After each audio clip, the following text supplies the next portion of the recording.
দুর্নীতির তথ্য নিশ্চিহ্ন এবং অন্তর্বর্তীকালীন সরকারকে ব্যর্থ করতে সচিবালয়ে আগুন লাগানো হয়েছে। নিজের ভেরিফাইড পেজে ক্রীড়া উপদেষ্টা আসিফ মাহমুদ সজীব ভূঁইয়া ষড়যন্ত্রের কথা তুলে ধরেন। আসিফ মাহমুদ তার পোস্টে লিখেছেন, স্থানীয় সরকার, পল্লী উন্নয়ন ও সমবায় মন্ত্রণালয়ের বিগত সময়ে হওয়া অর্থলোপাট দুর্নীতি নিয়ে আমরা কাজ করছিলাম। কয়েক হাজার কোটি টাকা লুটপাটের প্রমাণও পাওয়া গিয়েছিল। আগুনে কী পরিমাণ ক্ষয়ক্ষতি হয়েছে এখনও জানা যায়নি। আমাদেরকে ব্যর্থ করার এই ষড়যন্ত্রে যে বা যারাই জড়িত থাকবে তাদেরকে বিন্দু পরিমাণ ছাড় দেয়া হবে না। এই মুহূর্তে আছি নীলফামারীতে, যত দ্রুত সম্ভব ঢাকা ব্যাক করছি। একই ঘটনায় সামাজিক যোগাযোগ মাধ্যম ফেসবুকে পোস্ট করেছেন বৈষম্যবিরোধী ছাত্র আন্দোলনের অন্যতম হাসনাত আব্দুল্লাহ ও সার্জিস আলম।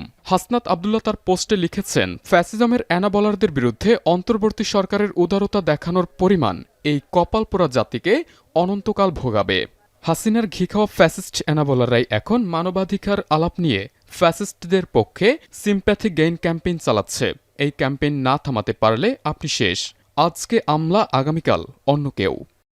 সার্জিস আলম তার পোস্টে উল্লেখ করেন, বিগত ১৬ বছরে আওয়ামী লীগের যারা চার্টার দল ছিল তাদের মধ্যে অন্যতম স্টেক হোল্ডার ছিল আমলাদের বড় একটা অংশ। এদের উপর ভর দিয়েই হাসিনা এই দেশে তার ক্ষমতা কুক্ষিগত করেছিল। যখনই বিপ্লবীরা হাসিনার অপকর্ম, চুরি, লুটপাট, দুর্নীতির দিকে নজর দিয়েছে, সেগুলোর বিরুদ্ধে তদন্ত শুরু করেছে, তখনই সচিবালয়ে ঘাপটি মেরে থাকা হাসিনার দালালেরা বিভিন্ন অপকর্মের ফাইলগুলোকে আগুনে পুড়িয়ে দিল। রাষ্ট্র সংস্কার করতে হলে সবার আগে আমলাতন্ত্র ও প্রশাসনে যেসব চার্টার দল এখনও ঘাপটি মেরে লুকিয়ে আছে তাদের শিকড় থেকে উপড়ে ফেলতে হবে। সাবধান করার আর সময় নাই।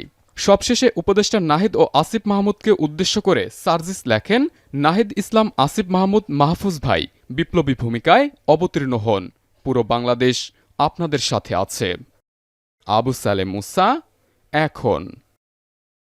একনল হ্যান্ড ওয়াশ 100% প্যারাবেন ফ্রি, তাই নিরাপদ হাতের জন্য আস্থা রাখুন একনলে।